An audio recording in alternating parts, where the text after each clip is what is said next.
Welcome to Graham Kerr's Kitchen. It's really two programs in one. This is a series that appeals to your creative side. Food that is sumptuous stuff. How could that be? This is a program about people who want to eat healthy and reduce calories. Actually, it's about food with an aromatic quality that fills the nose. Oh, sure. But it's also about keeping my arteries clean by reducing fat. But it doesn't mean a thing if the food isn't rich and colorful. Maximize the flavor. Okay, but I must have healthy food that I can cook in minutes. I must minimize the risk. So welcome to Graham Kerr's Kitchen, where we get our heads together just for you.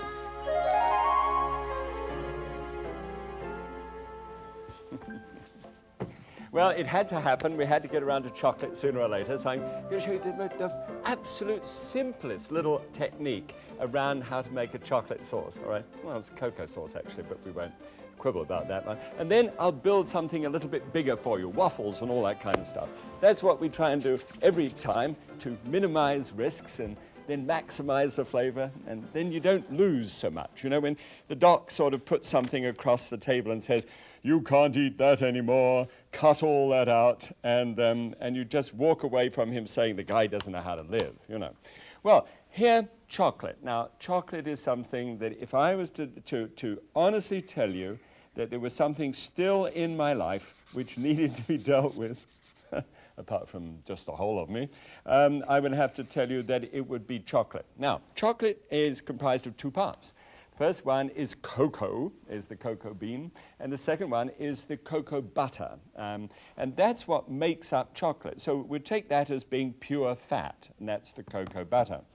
Now, what I'd like to do in this little episode between us is I'd like to look at that cocoa butter and to reduce it right down, to actually make a minus out of that, and to pay a lot of attention on cocoa powder, as an alternative, be able to get us that dark, rich, glossy, smashing stuff, which is sweet, and not do us in at the same time. You ready for that? Okay? Come on, let's have a look.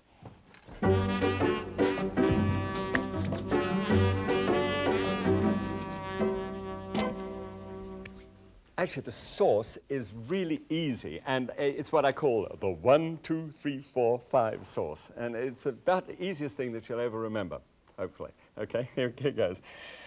We get 1 tablespoonful of arrowroot and 2 tablespoonsful of water and 3 tablespoonsful of, see, I told you it's interesting, of cocoa powder and 4 tablespoonsful of brown sugar, soft brown sugar, and 5 tablespoonsful of water. I mean, you know, that's just about as easy as anything I've ever put together. A little pan on the heat here, just raise the heat underneath it. And let's put the water in, first of all, 5 tablespoonsful of water there, and just mix that out with the 4 tablespoonsful of sugar, because that should dissolve there quite easily. And see, oh, doesn't that look nice? It just, I haven't quite, just occasionally, you know, you look into a pot and something goes on and you think, oh, that's fascinating. Anyway, so that's that. And then, so I'm counting backwards now, so that's 4, and then 3. Those are the 3 tablespoonsful of a Dutch cocoa powder. Now, that doesn't mean to say it has to come from Holland, but it's a technique that the Dutch developed. And they have lots of cocoa plantations in North Africa. Although perhaps the best cocoa in the world comes from South America. So it's just an interesting thought. Here, then, the method that they use, they put just a little bit of alkaline into the cocoa powder, and it sort of reacts and softens some of the acidity that comes from chocolate. And the result of that is that you get a darker, somewhat richer cocoa powder as a result. I prefer it for, you know, non-fat things. All right, so that's dissolved well together. And then what you do is you simply take the 2 tablespoonsful of water and pour it onto 1 tablespoonful of arrowroot. And just stir it together. Now, this arrowroot is such a pure starch that that's all it takes to be able to absorb it completely. Now, what I'm going to do is just lay that up on one side, bring the heat underneath this thing. I want to bring it up to just underneath the boil and make sure that all those lumps sort of get rid of themselves, which they will. So pop that on the top there and get back to it. Now, over here, I've got just a cup of milk. Now, this is 2% milk, and what I'm doing now is just to try and make a kind of an ice cream. Not really, it's sort of iced yogurt. But I just wanted to show you a couple of ideas. So 2%, all right, that's strange for me, but 2% fat milk, and just 1/4 of a cup of sugar. Now, that's not a very large amount of sugar. Remember, that went into this little red cup here. Now, if you want to make an iced yogurt in the machine that I'm going to show you, you have to put this amount of sugar in it, 2 cups of sugar versus this little bit here, all right, just the 1/4 cup, in order to make the iced yogurt spoonable, so that it freezes and stays in the fridge, and then you scoop it out and it makes a nice little scoop shape. Now, I didn't want to add all that amount of sugar to it, so I'm just going to show you this done with a very small, the smallest amount of sugar I could get, because you see, sugar makes ice cream soft. That's what does it. And so I just want to show you the minimum amount. So just 1 cup to 1/4 of a cup of sugar. All right. Now, I normally use vanilla essence or extract from the genuine stuff, but I thought you might just once like to see a vanilla pod. And that, they come in a little glass jar, and they should be, when you slip it out, it should bend all right. And if it's got little tiny crystals forming on the outside, it's the best kind of vanilla you'll ever have. So what you do with that is you put it down in there and just very gently simmer that for about 10 minutes. Now, when you get the little piece of vanilla pod out, let me just fish around, here we go. When you get it out, you can see, get a bit of milk skin and all that stuff, but it's all right. When you get it out, you could, if you wanted to do this, split this and then run the knife blade flat and bring out what is sort of the caviar for vanilla lovers. This is, on the point of that knife, are all the little tiny seeds that actually come out from the middle of the vanilla pod. So when you do that, just sort of drop that down, and you get lots of little tiny specks on top of it. And you always know when you get tiny specks, either that there's a dirty factory, or, no, come on, that they actually have found, they've used real vanilla pods in doing it, or they've found something that looks like it, I don't know. So stir that around, I'm bringing that up to the heat, that's my chocolate sauce. But this is the hot, and that's so, you know, it's sweet because of that 1/4. But the smell of vanilla that comes off it is just gorgeous. Now, I've taken a vanilla yogurt, so I'm actually reinforcing just the normal yogurt. And this yogurt is not non-fat. This is a 2%, all right? So that's called low fat normally. And the low fat, I just simply take this stewed mixture of vanilla and sugar and milk, and even though it's hot, it's no trouble. Just stir it in there and just combine the 2 lots together. There's been research that says that the hotter a thing is, the quicker it freezes. That's actually not true. But it is interesting that if a thing is hot, if you put hot water into the fridge to make an ice cube and cold water, it actually freezes at the same time. And that you'd never expect, would you? Okay. All right. Now, here is the little mechanical means by which you can do it. You might have one of the old-fashioned type. This has got a little cap which you put on to save you pouring rock salt into the ice cream, which is not such a good idea.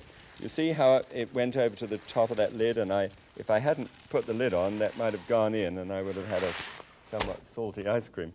So let's put down the side. And then what you do is you take pieces of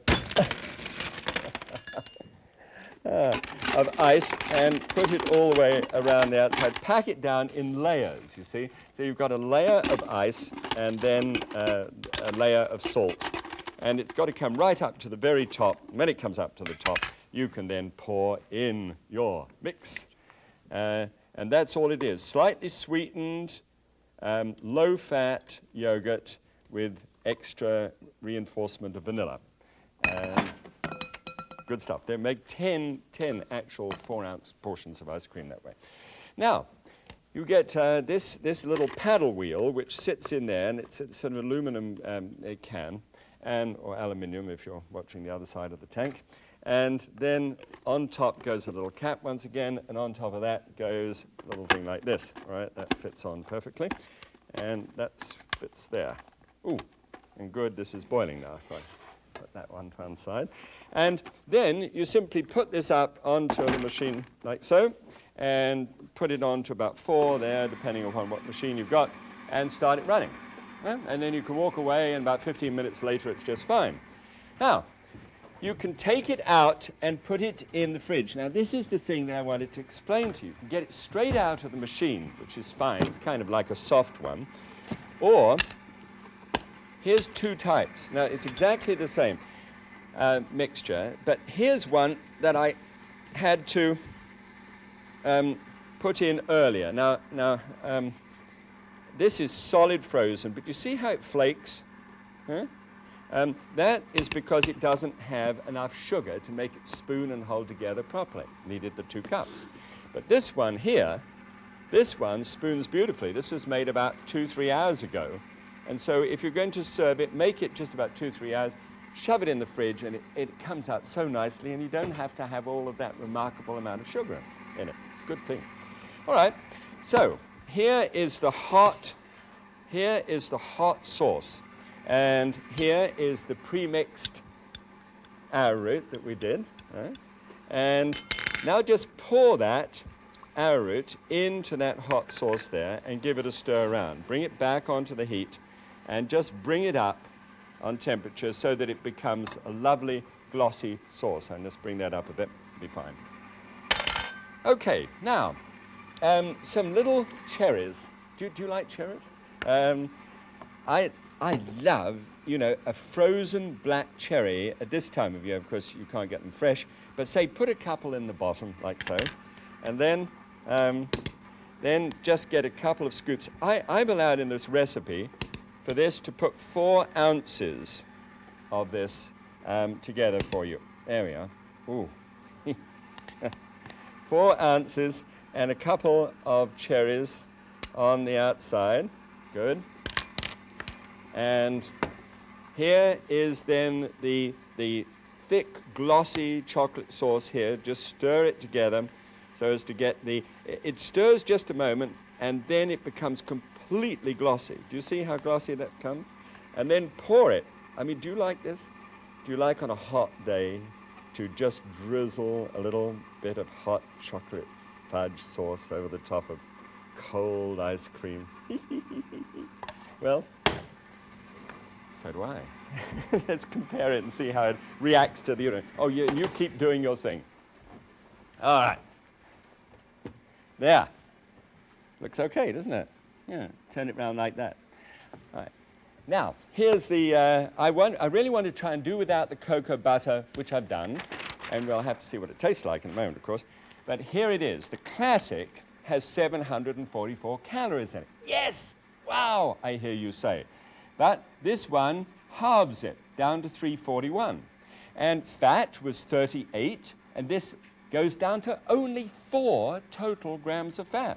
Good news. And saturated fat, there's just 2 in that. That's because that little bit of fat in the yogurt. And then here, the percentage of calories, it used to be 46% of calories from fat, and now it's 11, right? 11%. Cholesterol is down to 10, and sodium is 137, and dietary fiber 2. Thank you, Lord, for cherries. Okay, now, forgive me for this, but, there has to be a little bit of excitement now and again, doesn't there?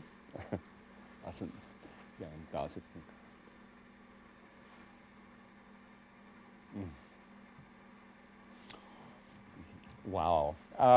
Please, make the hot fudge sauce hot, and then the rest is so cold. Bang on. Okay, do try it, and I think you'll enjoy that one a lot. All right, now, that's minimizing risk and maximizing flavor at the same time. Now, springboard it. Don't forget, try something of your own device. Now, sorry, and wipe your mouth, Graham. Now, my springboard idea is really to take a waffle, yes, a true waffle, and make a chocolate waffle with a wonderful sauce on the side. If you're ready for that, let's go through, see how it goes together.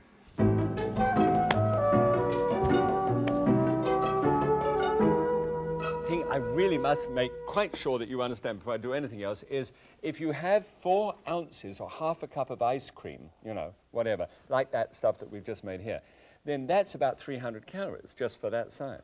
But if you have a double the amount, it's 600 calories. That's the way it is. If you go out and get a double portion of ice cream at any time, you're doubling the kind of impact. So just get enough to wet the old whistle and then go on with it. Okay, 1 3/4 cups of flour, and this is cake flour, and then 1 tablespoonful of double-acting baking powder, and just about an 1/8 of, isn't it difficult? You know, when I do that straight into a dish, it's hard to let you believe it. That's about an 1/8 of a teaspoonful of salt. So always screw that into the palm of your hand and measure it out.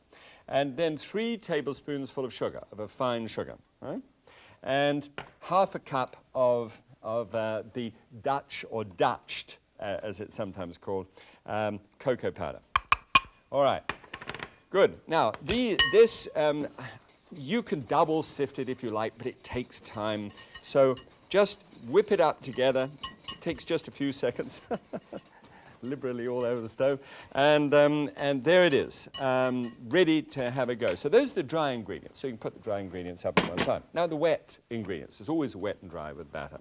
So here's a couple of cups of non-fat milk. All right, and this is where you'll see later on the numbers come from. 1 whole egg, at last. And 2 tablespoons full of oil. And I use the deodorized olive oil, so it's just fine for that. All right, and then this, of course, is whisked together. You just whisk that together. Just get all the ingredients beaten up, and then quite simply, you know, put the one into the other, and don't whip it, just to sort of write it round and round and round, you know, just slowly, and it will just be fine. Now, here in the beater, I've got some egg white, and that's just beating up there. So whilst that's having a go, in this little spice effort, this is difficult to know how to get you to do this. Perhaps a blender, but these little things are small enough to be able to function in this regard. Got 3 tablespoons full of brown sugar, that's soft brown sugar, and 2 tablespoons full of the cocoa powder. Now this is the sauce which goes on top of the waffles. So you simply put this in order to get, where did I put the lid? Oh, there.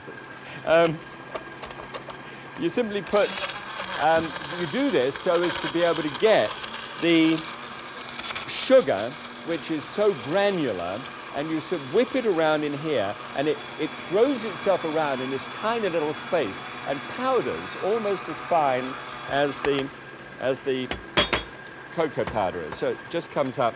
So look. Just pop it in there and just put a spoon on top of it and wipe it against the side of the bowl. There should be no grittiness there, all right? Just wipe it aside there. That's fine, just the job. And then 2 tablespoonfuls of non-fat milk. Put it on the top and stir that in together. You know, one of the reasons why they Dutch, you know, cocoa powder, you might find that the particles are so hard to get mixed up with liquid. Have you noticed that when you're making, you know, cocoa or something like that? Well, if you get the Dutch one, they actually get together a lot easier than they normally do. Now you see it's beginning to dampen down, and if you stir it around just right, just like that. Oh, there's my egg whites, good, fine. And so that's all ready to add to the sauce just a little while later. Just as it comes to the surface and starts to get glossy, that's the stage when it's integrated properly. All right, put that over there. All right, now, when you've combined those two, the dry and the wet batters, you've got this mix here. And I always let a batter mix actually drop down for about 20 minutes, all right, to rest, you see. And the hard gluten chains like this begin to dissolve like this. You know, don't get me wrong, but just become gelatinous and mix up perfectly. And so that's just about the right stage. Now, in order to get, it's got a double-acting baking soda in this, but in order to get the true crispness and lightness out of a waffle without the fat, the thing is to add these 3 egg whites into the batter at the last moment. And just at the last moment, you've got the waffle iron all heated there, and you just stir this in. Because, you know, even though you've got the double acting, which means that when it hits the heat, there'll be a release of carbon dioxide and little bubbles will form in the batter. You need something else apart from that to lighten it and crisp it. And that's the reason for the egg white. All right, here is a standard kind of electric, you know, you can get the ones on the stove, but they're a little harder to operate. And just a little dab of, again, this is a spray-on olive oil that I use. And it's all ready and all smoking and all hot. And all I have to do is get 1 ladle full of this and bring it over here so I don't get it all over the top of the stove and drop it down. All right. Now this should take about 2 minutes. Just about all I got, which is lucky, isn't it? And little drops of chocolate morsels. That's the one thing. Try and keep them locked up in the family safe and forget, you know, what the thing is, what the combination is. Now, and this will start to steam in a moment, and you shouldn't really open that until it stops steaming. So, please, it's one of those great moments of television. All right, now, I've got here a 32 ounce of non-fat yogurt. And I just simply took some out and put it through a little strainer like this and popped it back in the pot and put a lid on the top. And then, after 5 hours, it strains out and looks just perfect, just like this. Now, here we get, therefore, 8 ounces of what is really substantially fresh cheese, as it's sometimes called, yogurt cheese. Pour on the previously combined, you know, stuff that we put through the little mincer there, and then just simply smash it together. If you use a rubber spatula for this purpose, it'll take a bit of time, but when you slosh it all together, the rubber spatula will iron out some of the little lumps that you'll actually get in the dish. All right? Good. So, oh, look at that. Perfect. That's great. Well, look at that. We've got steam arriving for this. You see, the big crucial thing is to get to this between the steam and the smoke. There's one stage where the steam stops, then the black smoke comes up after that. But let's watch it just for a moment and get this on. You know, that's the beauty of television. Ha-ha! Lights on. Steam's off. Ooh, look at that. Wonderful. Wow. Just get it up. come out. Don't resist me. Straight onto the plate or onto a wire rack like that, and so that everything is going well. Then just a little spoonful of the old sauce just onto the top. Dollop right onto the middle. Ooh. There we are. Let's have a look and see the numbers, shall we? Okay. This is the classic waffle. This one here it looks nice, and it's got that light little bloop, you know, of the sauce on the top. And here's the classic one with that deep, rich, thick, hot fudge sauce on the top.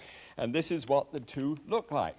This is 487. They're quite high, and I told you we'd have 14 grams of fat and 5 of saturated. But look, it's still 26% calories from fat instead of 44, and 50 of cholesterol, which is nice and low, 457 in sodium, that's okay, and 7 of fiber, so we're up a little bit on the fiber. Okay, but the big thing, of course, as always, is it doesn't matter a fig about the numbers. If you haven't, reduce the risk, but at the same time, increase the enjoyment of the thing.